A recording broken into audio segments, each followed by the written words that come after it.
प्रणाम अहाँ सब गोटे के। जय मिथिला जय मैथिली गीत पर एगो बेटी विवाह गीत सुने जाय जाओ।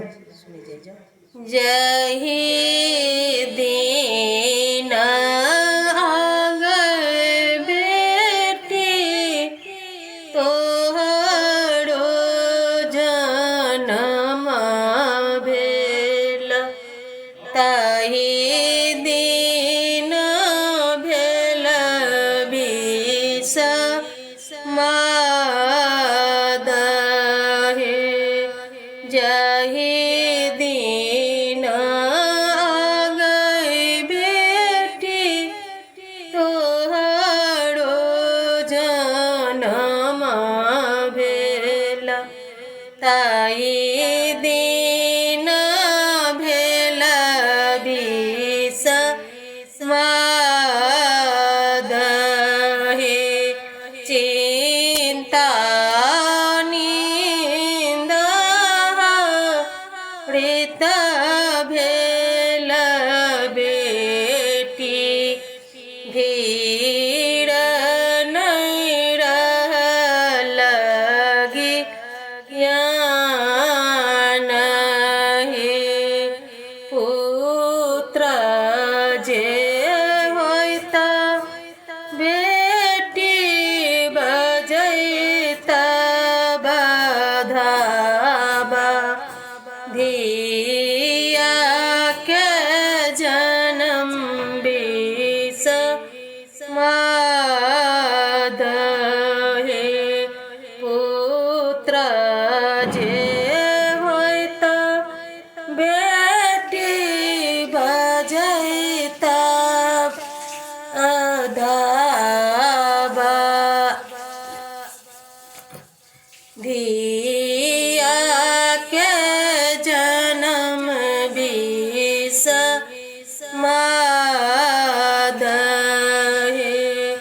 कथी लए आहे अम्मा धिया के जन्म भेल, खाइते जे मरीच पचास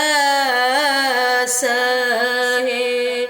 मरीच के झांस से दिया मारी जयता, छूटी जेता धिया के संताप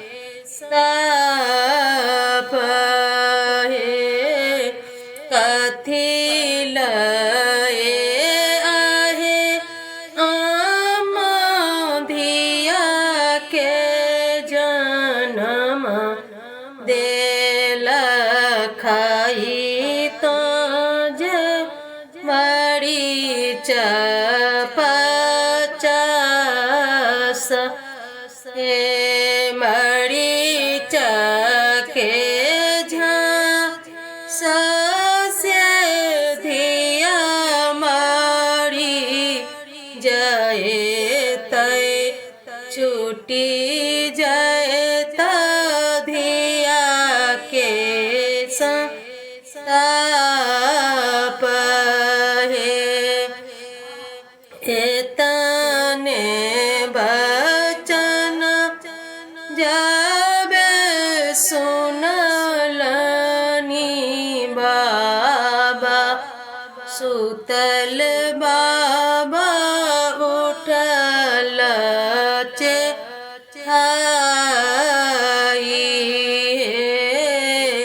तने बचन जाबे सुनलनी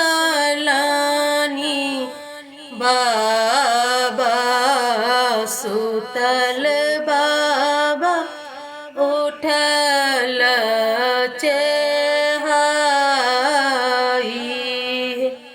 गाड़ल धन धिया हम नहीं राखब, अब धिया होए तभी बाहे